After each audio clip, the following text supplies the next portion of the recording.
안녕하십니까. 울산의대 인문사회교실 김장한 교수입니다. 빛과 그림자, 의학과 생명윤리, 불멸의 힐라셀 이야기. 이번 주제는 학회에서 제목을 정해져 줬기 때문에 거기에 준해서 강의를 하겠습니다. 어, 저는 특별한 CY가 없고요. 그리고 아너라리움 정도는 우리가 릴레이션십이 있겠네요. 그렇게 큰 금액은 아닙니다. 오늘 강의할 내용은 제목은 Immortal Life of Henrietta Lex라고 하는 거고요. 레베카 스쿨루트가 지었고 김정한, 김정부 선생님께서 옮긴 책입니다. 우리나라 제목은 헨리에타 렉스의 불멸의 삶 이렇게 돼 있습니다. 오프라 윈프리가 영화 제작을 결정했고요. 뉴욕 타임즈 99주 연속 베스트셀러라고 되어 있습니다. 글쎄 뭐 미국에서는 99주 연속 베스트셀러인데요. 제가 이 책을 강의를 하려고 구매를 하려고 그랬는데 구매가 안 됐죠. 판 자체가 더 이상 나오지 않았어요. 2010년도에 이 카피라이트를 받아서 만든 책인데 2세를 찍었는지 모르겠습니다. 그만큼 미국하고 우리나라하고 그 환경이 다르다. 좀 씁쓸한 생각도 듭니다. 강의 시작하겠습니다. 힐라셀은 무엇인가? 뭐 헬라셀 이렇게도 하는데요. 이것은 헨리에타 렉스라고 하는 사람이 앓고 있던 자궁경부암으로부터 얻어진 세포주를 얘기합니다. 헨리에타 렉스와 남편 데이비드 렉스의 1945년경 사진인데요. 이 사진은 그 책의 맨 앞장에 나와 있는 사진입니다. 1945년경 찍은 사진인데 강의를 위해서 그 주인공이 되는 헨리에타 렉스라는 사람이 어떤 사람인지 좀 보여드려야 될 것 같아서 사진을 가져왔습니다. 보시다시피 흑인이죠. 흑인인데 이 여자의 이름이 헨리에타 렉스라고 하고요. 이 이름의 앞글자 두 개를 따면 헬라가 붙어서 헬라셀이 되죠. 영어로는 이걸 힐라 이렇게 발음합니다. 헬라라고 발음하지는 않더라고요. 특별한 이유가 있는 것 같지는 않고요. 뭐 자기들 마음대로죠. 이 힐라셀이 만들어진 그 히스토리를 한번 보겠습니다. 이 책에서 따온 얘기입니다. 이 책은 450페이지 정도 되고요. 그 뒤에 이제 약간 뭐 주석이 붙어 있는데 두 가지 형태로 전개되고 있습니다. 한 가지는 이 최초의 인간 세포주, 암세포주인 힐라셀이 어떻게 성립됐으며 의학 연구에 어떻게 사용되었는가, 그 발달 과정, 현대 과학에 미친 영향 이런 쪽을 한쪽으로 쓰고 있고요. 또 한편으로는 헨리에타라고 하는 여인의 개인사, 개인이 어떻게 살아왔고 이것을 기증한 다음에 그 이후에 가족들, 그 자손들이죠. 딸들, 손자들 이런 가족들이 그 어떤 그 경과를 거쳐서 이 헬라셀과 그의 관련성을 알게 되고 어떤 그 반응을 보이는가라고 하는 두 가지 축을 중심으로 과학사와 개인사 두 개를 엮어서 설명하고 있습니다. 그러면서 이거를 그 약 38장 정도의 이렇게 섞어서 기술하고 있습니다. 이렇게 한쪽만 과학사 한쪽만 개인사 이렇게 쓰는 게 아니고 특별한 그건 없이 그냥 이렇게 연도별로 조금 이렇게 섞어서 쓰는 기술하는 형태인데요. 뭐 특별한 관련성은 있는 건 아니고 그냥 이 작가의 어떤 그 작품 기술 방법입니다. 근데 저는 이제 기본적으로 오늘 강의 내용은 이 과학사적인 측면에서 보고요. 개인사적인 부분은 뒤에서 언급하도록 하겠습니다. 헨리에타 렉스라고 하는 사람이 1951년 미국 볼티모어주에 위치한 존스 홉킨스 병원에서 그 자궁에 있는 궤양성 경성 종괴에서 조직을 채취했다. 이렇게 이제 시작이 되는 게 나옵니다. 어, 병변은 그 자궁경부암, 우리가 상피양암 이렇게 기술되어 있는데 이제 카시노마 인사이트라고 보는 거죠. 라고 이제 생각을 하고 이제 채취한 것으로 되어 있습니다. 이거에 대해서는 이제 뒤에 가면 이제 설명이 조금 바뀌는데요. 처음에는 이것을 카시노마 인사이트라고 생각했고, 그렇지만 이후에 분석을 해보니까 이거는 아데노마였다라고 이제 얘기를 하고요. 그 당시에 채취할 때 이 종개의 모양은 포도젤리 같다라고 적혀 있습니다. 퍼플이라고 되어 있는데요.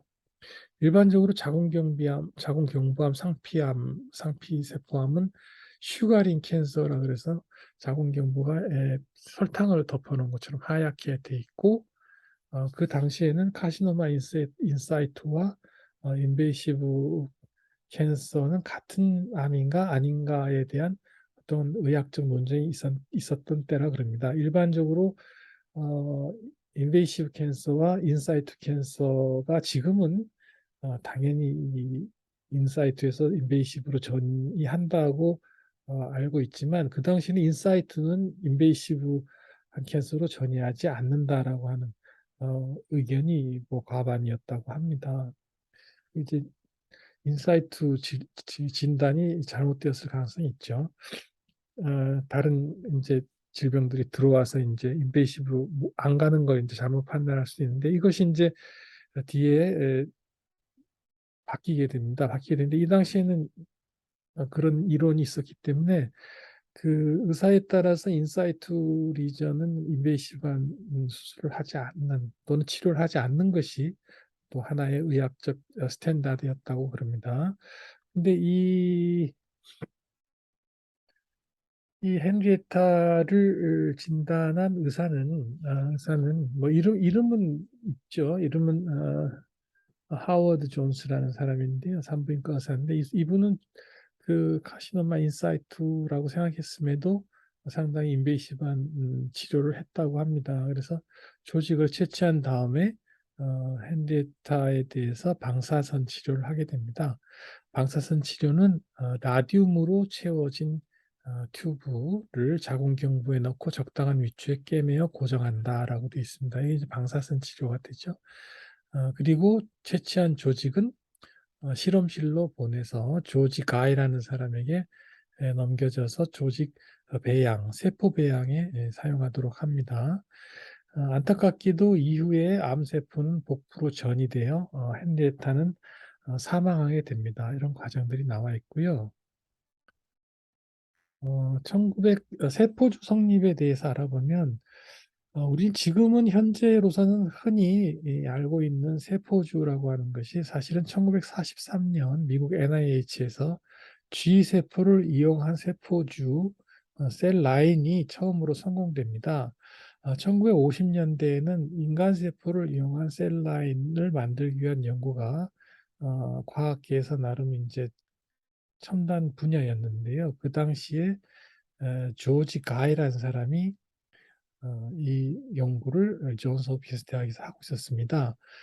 이분은 세포 배양용 시험관 회전통이라고 해가지고 지금으로 치면은 이제 시험관이 회전하면서 세포를 배양하는데 부유 배양이 되겠습니다. 이제 자기 자석을 이용해서 이제 이 저으면서 꼭 띄워서 액체 배양 액 속에 이제 띄운 채로 이제 배양을 시키는 이런 부유 배양법을 이제 만든 사람으로 돼 있는데요. 실험실에서 이제 그 헨리에타 렉스의 조직을 가져와서 여러 개로 이제 잘라서 시험관에 넣었겠죠. 그래서 이제 그때 시험관에 넣었던 분이 이제 뭐 메리 쿠비체크 뭐 이런 실험 기사인데 뭐 어쨌든 그분이 이제 시험관 옆면에다 이름을 적었던 거죠. HELA 이렇게 하나에는 H, 하나에는 LA 뭐 이런 식으로 적었나 봐요. 그래서 있었는데 일반적으로 보면 암세포라 하더라도 이제 그렇게 해서 세포 배양을 시키면 24시간이 지나고 48시간이 지나면 세포가 어느 정도 이제 증식을 하고 난 다음에 더 이상 증식하지 않는다 그럽니다. 근데 문제가 발생한 거죠. 뭐 특별한 이론적인 근거가 있었던 것은 아니고 그냥 이 헬라셀은 세포주가 성립이 돼서 무한정 증식을 하고 있다는 것을 이틀 정도 지난 다음에 발견하게 됩니다.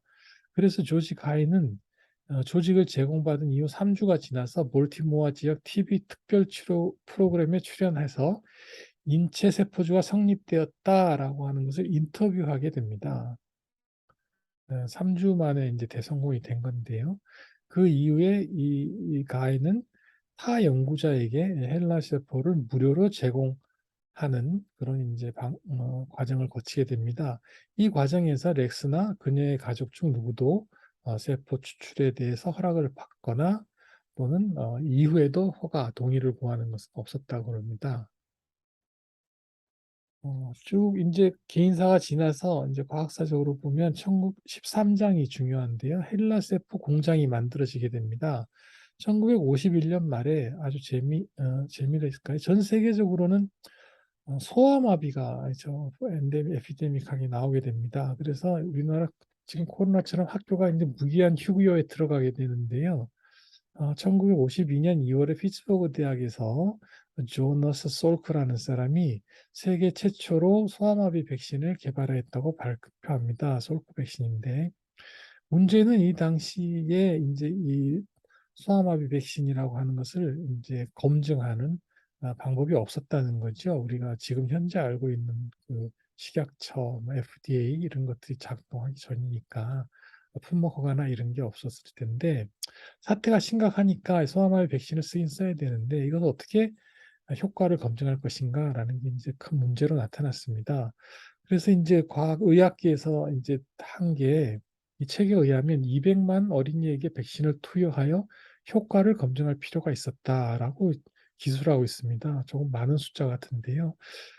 방법은 이렇습니다. 백신을 접종한 어린이들의 혈청을 채취한 이후, 백신을 접종하고 이후에 어린이들의 혈청을 채취해서 살아있는 소아마비 바이러스와 혼합하면 어떻게 되겠습니까? 바이러스가 어린이들의 혈청에 의해서 무력화되겠죠. 중화항체가 생기니까. 이후에 배양된 인체세포를 섞게 되면 배양세포가 생존하는 것을 확인하면 됩니다. 그러니까 배양된 인체세포가 사망하면 소아마비 바이러스가 살아있는 거고 배양된 세포가 생존하면 소아마비 바이러스가 죽은 게 되겠죠. 이렇게 해서 이제 검증을 하는데 그러면 문제가 실험에 사용하는 배양세포는 바이러스에 취약하여야 합니다.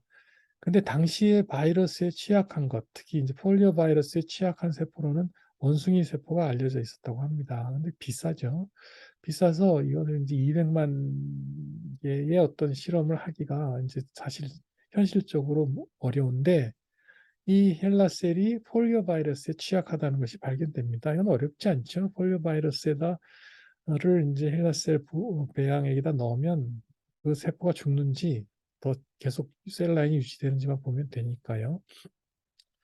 그래서 이걸 가지고 솔크 백신의 유효성을 판단하는 데 사용하게 됩니다. 그러니까 이제 이 헬라셀이 최초로 과학적인 어떤 유용성, 과학 실험에 대한 유용성이 현실적으로 나타나게 된 겁니다. 그래서 부유배양법을 이용하여 대양세포 배양이 가능하고 무한적으로 증식이 가능하여 이런 어떤 그 셀 라인으로서의 가치와 또 과학 실험에 사용할 수 있는 이제 가치가 증명된 거죠. 그래서 외부로 이제 이 힐라셀 라인을 보내게 되는데 이때 코르크로 내부를 두른 통조림통 여기다 얼음을 채우고 배양액과 힐라셀을 넣고 시험관에도 넣고 우편물로 붙이면 항공운송료 10불이면 해결이 됐다 그럽니다. 그래서 이제 전 세계적으로 우편물 배송이 이루어졌고요. 그래서 이후 터스키기 대학의 힐라셀 공급세포를 설립하게 됩니다. 기타 이제 추가되는 연구들이 있는데요. 이후에는 이제 과학자들이 이제 과학 과학적 영감을 이용해서 힐러셀을 이용해서 이제 여러 가지 과학적 모델을 하게 됩니다. 각종 바이러스를 세포에 노출시키는 연구를 하게 되죠. 그러면 바이러스 전염 기전을 알 수 있게 됩니다. 세포를 냉동하는 기술도 힐러셀을 이용해서 발견하게 됩니다. 세포를 그 동결하게 되죠. 그러면 이제 이게 마치 죽은 것처럼 있다가 해동하면 다시 살아나고 그런 거. 조직 배양 기법도 발전하고요.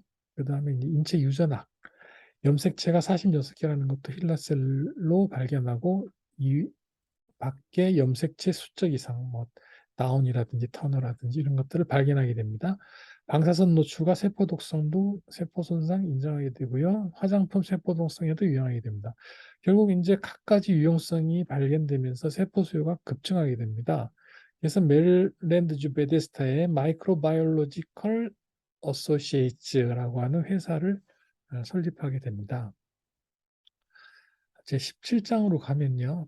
예, 불법적이고 부도덕하며 개탄스러운이라는 항목이 있는데요. 이것은 힐러셀을 가지고 각종 의학 실험을 하면서 이것이 부도덕한 비윤리적인 실험까지 연결되는 과정을 얘기합니다. 그중에 이제 악명 높은 것이 암세포 전이 시험인데요. 이 체스트 사우스이라는 사람은 이제 의사입니다. 1954년 백혈병 환자의 피부에 식염수 헬라세포를 주사하게 됩니다. 12명에게 주사를 하고요. 피부가 융기된 것을 확인합니다. 서브큐로 보이는데요. 8명에서 융기병변은 소멸했는데 4명은 검은색으로 변색이 되고 혹으로 변합니다. 그중 1명은 림프샘까지 전이한 것을 발견하게 됩니다. 여기서 사우샘은 1956년 2년 뒤 오하이오주 주립교도소에서 150명을 대상으로 동일한 시험을 하게 됩니다. 처음에는 백혈병 환자였고 두 번째는 건강한 피험자였죠. 그래서 결과 암 환자에 비해서 빠른 시간 내에 암이 제거되는 것을 관찰하게 됩니다. 그래서 어떤 과세를 세우게 되냐면 암세포가 제거되는 시간을 측정하면 신체 내에 미진단 암이 있는지 없는지를 진단할 수 있을 것이다. 이런 이제 가설을 세우게 됩니다. 그래서 몇 년 동안 사우샘은 헬라 세포를 비롯한 살아있는 암세포들을 600명 이상의 환자에게 주입하는 그런 시험을 계획하게 됩니다. 그 중에서 유명한 것이 이제 주이시 크로닉 디지즈 호스피탈이라고 하는 유대인 만성질환 병원이라는 곳에서 이루어진 실험인데요. 이것은 미국 역사에서 비윤리적인 연구로 인터넷에서 잘 알려져 있는 내용입니다. 사우샘의 연구를 돕기 위해서 그 당시 이 병원의 진료 부장이었던 임마누엘 멘델이라는 분이 유사한 연구를 수행합니다. 이때 내부에 있던 유대인 의사 3명이 이 멘델의 지시를 거부하면서 그 이유를 뉴렌버그 판결에 의하여 우리가 이제 그 당시에 알려져 있던 동의 없는 연구다. 환자의 동의 없는 연구이기 때문에 이것은 비윤리적이고 불법한 것이다. 이렇게 거부를 하고 이것이 언론에 알려지면서 뉴욕주 검찰이 이 맨델을 기소하게 됩니다. 기소는 이제 사기죄가 되는데요. 심리 과정에서 의사들은 증언을 하게 되는데 자기들도 환자의 동의 없이 유사한 연구를 진행하고 있고 이것이 뭐 현재의 어떤 뭐 관행이다 이렇게 증언하는 그런 전문가 증언도 나왔습니다. 의사면허 1년 정지가 이루어졌는데요. 아이러니하게도 1년의 근신 기간이 지나자 사우샘은 미국 암연구협회 회장에 선출됩니다. 그래서 이 문제가 사실은 언론을 통해서 굉장히 크게 문제가 되고요. 정부에서도 대책을 마련해야겠다라는 생각에 1960년대 NIH에서는 자체 연구비를 제공할 적에 기관 내 연구윤리심의위원회 사전심의를 받아라, 승인을 받아라 하는 것을 의무화하게 됩니다. 그리고 연구윤리심의위원회에 일반인들을 참여시켜서 커뮤니티 뷰라 해서 그 지역사회의 어떤 입장을 반영하도록 했습니다. 그리고 1966년 헨리 비처는 NEJM의 비윤리적 연구 24개를 조사해 발표하게 됩니다. 이런 내용들은 연구윤리와 관련된 세부적인 내용인데요. 이게 이제 힐러셀과 관련이 있다라는 것을 이제 여기 책에서는 나타내주고 있습니다.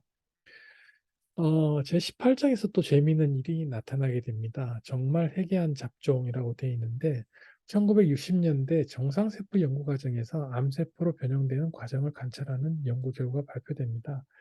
이상한 현상이죠. 화상치료 과정에서 도포한 세포가 암세포로 변한다든지 정상세포 배양 과정에서 암세포로 변형되는 것을 보입니다. 이 당시에서는 이제 가정은 뭔가 암세포로 변화하는 바이러스 같은 것에 감염된 것인가? 이런 이제 주장이 강했는데요. 한편으로는 혹시 기존에 있는 셀들, 힐라세포 같은 것에 오염된 것은 아닌가? 이 오염의 문제가 상당히 큰 문제가 됐습니다. 그래서 이게 공식적으로 논의되지 않았지만 과학계 내에서는 문제가 있을 수 있다라는 인식을 한 거죠. 그래서 세포주 설립 은행을 설립하게 됩니다. NIH 내에서. 그래서 오염되지 않은 순수한 세포를 확보할 필요가 있었던 거죠. 그래서 바이러스나 종간 오염 이런 것들을 검사해서 배제하고 그래서 순수한 세포 셀 라인을 만들어 확보하고 있어야 된다라는 생각이 됐는데 이게 결국 66년에 이 문제가 터집니다. 스탠리 가드너라는 사람이 세포주 오염 문제를 제기합니다. 이게 이제 그 당시에는 그 진 시퀀싱 같은 기술이 없었기 때문에 유전 표직자, 유전자로서 특별한 그 표식을 나타내는 이제 엑선을 보게 되는데 이 당시에 18종의 각기 다른 세포주에서 G6PDA라고 하는 희귀한 유전 표직자가 발견된 것을 이제 발표하게 됩니다. 이 G6PDA는 흑인 일부에서만 발견되는 유전자인데요. 그렇다면 18종, 이 연구 결과 얘기하는 것은 18종의 각기 다른 세포주가 사실은 하나의 세포주일 가능성이 있다는 거죠. 오염돼서 바뀌어버린 하나의 세포주고 그 하나의 세포주로 연구한 것이 각각 다른 세포주에 연구한 것으로 이제 변화된 거라서 소위 말하는 셀라인의 아이덴티티에 문제가 있다. 지난 10년간 시행한 각종 세포주 실험을 휴지로 만드는 어떤 그 폭탄 발언이 됩니다. 그 G6PDA가 흑인에서 발견되는데 힐라가 헨리에타 렉스가 흑인이라는 사실도 여기서 이제 그 주목을 받게 되고요. 그래서 배양세포가 힐라세포 셀에 오염되었는지 확인할 필요성이 제기되었습니다. 그래서 어떻게 이걸 확인하느냐?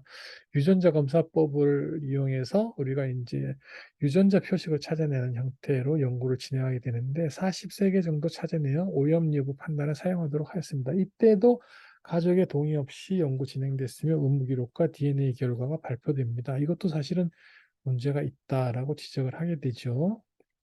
제24장을 보면 처음에 존스 홉킨스와 이 배양을 한 가인은 비영리로 일을 시작했으나 이후에 마이크로바이올로지컬 어소시에이츠라는 회사가 만들어지고 이것이 인비트로젠 이후에 바이오 휘테커에 합병되면서 힐라세포는 100불에서 1000불 정도를 받고 한 병을 판매하게 됩니다. 힐라세포 관련 특허가 17,000건 이상이 되죠. 그렇지만 헨리에타와 그 가족들에 대한 경제적 혜택은 없었습니다. 헨리에타의 첫째 딸은 헨리에타 사망 이후에 멘탈 리타데이션이 있고 사망하게 되고 둘째 딸 가족은 빈곤하고 뭐 강간을 당하고 뭐 사생아를 낳고 뭐 그 위에 뭐 그 밑에 아들은 뭐 갱단과 연결되고 이런 개인 가족사들이 쭉 나오죠. 그러면서 이 헨리에타와 그 가족들에 대한 혜택은 무엇이 있을까라는 문제에 대해서 고민을 하게 되고 그러는 과정이 이제 변호사를 자처한 사기꾼도 붙어서 뭐 헨리에타 가족들을 대리해서 뭐 각종 회사들에 대해서 뭐 소송을 한다든지 이런 과정들을 거치게 됩니다. 이 책을 쓴 저자가 이 헨리에타 렉스의 재단을 설립하고 이 책의 저작권의 일부를 수익을 기부하는 것도 그러한 것 중에 하나가 되겠습니다. 이 책에서 이제 이후에 어떤 얘기가 나오냐면 그 자신의 조직에 관한 권리, 조직 권리권에 대한 문제를 확대하게 됩니다. 25장에 보면 누가 내 비장을 팔아도 좋다고 했습니까? 라는 제목인데 이 존 무어라는 사람의 이 사례가 나옵니다. 알래스카 송유관 기사고요. 이 사람은 헤어리셀 류케미아 환자입니다. UCLA에서 10kg에 해당하는 비장을 제거한 후에 소각하겠다라는 수술 동의서에 사인을 하게 되죠. 이후 추적 검사하는 동안 계속적으로 이 볼데라는 의사가 이 존 무어를 지속적으로 검사하게 되는데요. 너무 친절했던 것 같아요. 그래서 다른 병원에서 가겠다. 처음에 이제 이 UCLA, LA 쪽에서 있다가 시애틀로 가게 되고 그래서 시애틀 근처에 있는 병원에 가겠다 그러는데 비행기 표를 사주면서도 이제 LA로 와라 이렇게 하니까 좀 뭐가 조금 이상했던 거죠. 그래서 동의서를 계속 수차례 받으면서 권리를 포기하겠다라는 동의서를 받게 되니까 이 존 무어라는 사람이 변호사를 고용해가지고 어떤 일이 있었는지 좀 밝히게 되는데 골대는 수술 후 7년 동안 이 비장세포를 이용해서 이 셀라인을 만듭니다. 그래서 350만 달러 금액으로 생명공학 회사에 넘기는데 약 30억 달러 가치로 산정하게 됩니다. 결국 이제 이거는 이제 이 세포주는 HIV 이 바이러스의 어떤 치료약과 관련돼서 그 T셀 그 하이브리드를 만드는 어떤 과정에 사용되는 것으로 나와 있는데요. 존 무어는 사실은 조직에 대한 법적 권리를 주장하였고, 그럴 때는 포기했다, 소유권을 포기했다, 소각하겠다는데 동의했다 이렇게 주장하게 됩니다. 근데 무어 입장에서는 소각하기로 했지 어떻게 그걸 재활용해서 상업화한다는 데 대한 동의는 없지 않느냐 하고 거기에 나온 그 금전적 이익을 나눠야 되지 않느냐 이렇게 주장을 했는데 이 왔다 갔다 합니다. 왔다 갔다 하는데 1심에서는 지고 2심에서는 이기고 그렇습니다. 캘리포니아 항소법원에서 무어가 이기는데요. 결국 이제 캘리포니아 최고법원하고 연방법원 최고법원에 가서 다 기각됩니다. 기각이 돼서 이제 그 조직 기증자의 권리라고 하는 것이 소각에 해당하고 폐기하는 것이기 때문에 이후에 과학자가 만들게 된 경우에는 가공의 법리, 새로운 가치를 부여한 거기 때문에 그 조직 권리권을 인정할 필요가 없다. 이렇게 이제 하게 됩니다. 이 과정에서 이제 과학계들의 이제 러비들이 들어가게 되죠. 좀 더 이제 일반론적인 설명이 되는데 우리가 이 생물학적 발명품에 대한 특허라고 하는 건 사실 오래된 것이 아닙니다. 1980년대에 그 기름 먹는 세균에 대한 특허 소송에서 유전공학 기술을 이용하여 기름 먹는 세균을 만들어낸 것에 대하여 특허를 인정합니다. 이게 이제 그 오일이 이제 오염된 경우에 이걸 사용해서 이제 제거하게 되는데 이것에 대한 생물학적 발명품 특허가 만들어지고요. 이때 이제 뭐 어떤 요건들이 특별히 동일하는 것이 적용된 것은 아니다 이렇게 나옵니다. 근데 다른 사례가 또 나오는데요. 이 테드 슬레빈이라는 사람은 혈우병 환자입니다. 혈우병 환자인데 혈우병 환자 수혈로 인해서 B형 간염 바이러스 항체가 굉장히 높은 농도로 존재했습니다. 그래서 이 사람이 제약사에 B형 간염 백신을 팔겠다라고 했죠. 그랬더니 사겠다 그래요. 사겠다 그래요. 그래서 팔고요. 브룸버그라는 사람에게 과학자한테는 무료로 제공했습니다. 그래서 이 사람이 간염 연구를 해서 간염 백신도 만들고 노벨상도 수상합니다. 이 이센셜 바이올로직스라는 회사를 설립해서 혈청을 좀 영리적으로 파는 걸 회사 형태로 이용하게 됩니다. 현재 미국 내에서는 200만 명이 자신의 혈청을 정기적으로 판매하고 있다라고 합니다. 결국 이제 윤리적 갈등이라고 하는 부분이 있는데요. 이것은 기증된 조직에 대한 인격권적 접근이라고 하는 부분입니다. 그러니까 조직을 기증했을 때 그것은 어, 나의 조직이다라는 거죠. 그러니까 나에게서 분리한 것이기 때문에 내가 기본적으로 소유하고 있었던 물건과 그 더하기 나의 조직으로서의 인격권적인 지배를 받고 있는 거다. 그 다음에 이제 프라이버시의 보호 문제도 이제 나타나게 됩니다. 그래서 이제 이런 식의 얘기죠. 헨리에타 렉스 사망 20년 후 그녀의 가족은 한 통의 전화를 받은다. 당신의 어머니가 아직 살아 있습니다. 뭐 이런 식의 이제 기술인데요. 이것이 이제 우리가 조직 권리를 인격권적으로 접근하면서 이제 강하게 주장하는 입건입니다. 또 반대 입장은 이제 또 경제적 이득은 누구에게 갈 것인가라는 겁니다. 이제 인격권적 접근과 경제적 접근이 있는데요. 어, 조직을 이용해서 새로운 가치를 부여했을 때 그것은 누구에게 과연 이득이 들어가는 것인가라는 부분입니다. 초기 판결에서는 소각과 가공이라는 법리를 통해서 가공의 절차를 거쳐서 새로운 가치를 부여한 과학자에게 이득을 부여하겠다라는 판결을 취하게 됩니다. 이런 것은 뒤에 이제 유사 판결들이 쭉 나옵니다. 뭐 히파스파이, 뭐 인디안들의 당뇨 연구라든지 뭐 다이아몬드 블랙빈 아네미아 연구라든지 그런 것들에서 쭉 나오는데요.